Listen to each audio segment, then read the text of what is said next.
উত্তরের পাহাড়ের কোল ঘেঁষে মহানন্দার মৃদু কলকল ধ্বনি আর সবুজ চা বাগানের অবারিত বিস্তৃতি শিলিগুড়ি যেন প্রকৃতি আর আধুনিকতার এক অপূর্ব মিশেল। এখানে যেন প্রতিটি মুহূর্ত গল্পের মতো, আর প্রতিটি ভোর নতুন স্বপ্নের দিশারি। হ্যালো এভরিওয়ান, স্বাগত জানাচ্ছি ইন্ডিয়ানো ট্রাভেল থেকে। শিলিগুড়ি উত্তর পূর্ব ভারতের প্রবেশদ্বার হিসেবে পরিচিত একটি মেট্রোপলিটন শহর। মহানন্দা নদীর তীরে অবস্থিত হওয়ায় এটি কলকাতা ও আসানসোলের পর পশ্চিমবঙ্গের তৃতীয় বৃহত্তম শহর।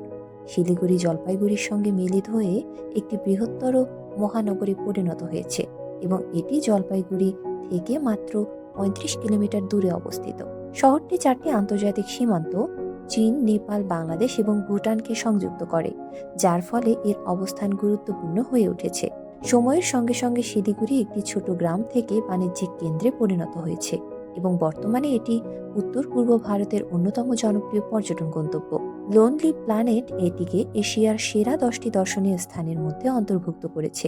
শিলিগুড়ি প্রকৃতিপ্রেমী এবং সংস্কৃতি ও ইতিহাস পিপাসুদের জন্য এক আদর্শ জায়গা। মহানন্দা বন্যপ্রাণী অভয়ারণ্যটি বন্যপ্রাণী প্রেমীদের জন্য এক ধরনের স্বর্গ, যেখানে হাতি, হরিণ এবং নানা ধরনের পাখি দেখা যায়। এরপর আইসকন মন্দিরে গিয়ে শ্রীকৃষ্ণের প্রতি নিবেদিত শান্তির অনুভূতি উপভোগ করতে পারেন, যা ধ্যানের জন্য একদম উপযুক্ত।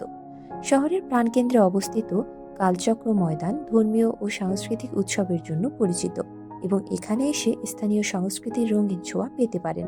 সাভেন কিংডমে শিশুদের জন্য বিনোদনের অনেক সুযোগ রয়েছে, যেখানে নানান রাইড ও কার্যকলাপ উপভোগ করা যায়। শান্তির খোঁজে বুদ্ধ পার্কে যান, যেখানে একটি বিশাল বুদ্ধের মূর্তি রয়েছে এবং এটি হাঁটা বা ধ্যানের জন্য আদর্শ স্থান। উত্তরের দিক উত্তরবঙ্গ বিজ্ঞান কেন্দ্রে পরিবারের সবার জন্য নানা ধরনের বিজ্ঞান প্রদর্শনী রয়েছে, যা শেখার আনন্দ দেয়। শিলিগুড়ির হংকং বাজারের প্রাণবন্ত পরিবেশে পোশাক, অ্যাক্সেসরিজ এবং স্থানীয় পণ্য কেনার সুযোগ রয়েছে।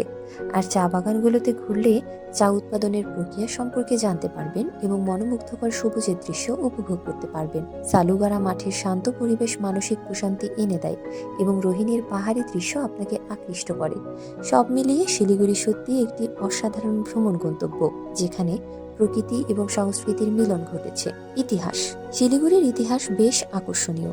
আগে এটি ছিল একটি ছোট্ট গ্রাম, কিন্তু সময়ের সঙ্গে সঙ্গে এটা বাণিজ্যিক কেন্দ্রে পরিণত হয়েছে।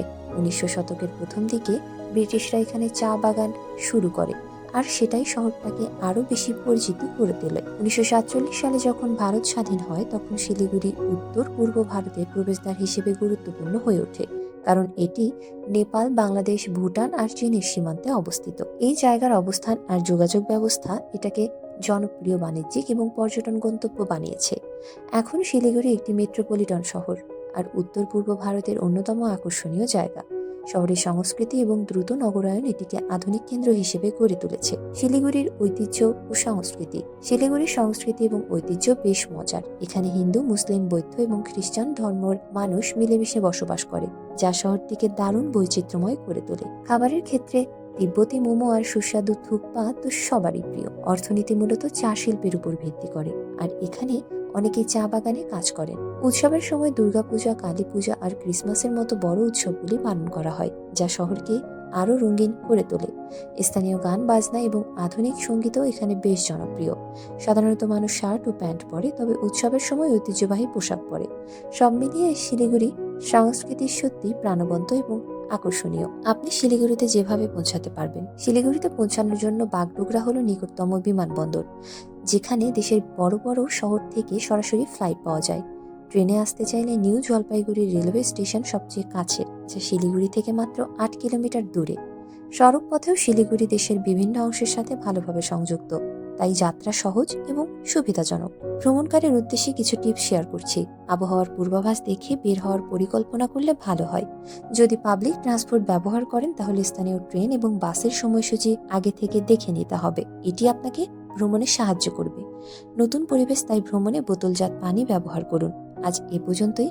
পরবর্তী ভিডিও দেখার আমন্ত্রণ জানিয়ে এখানেই বিদায় নিচ্ছি। ধন্যবাদ।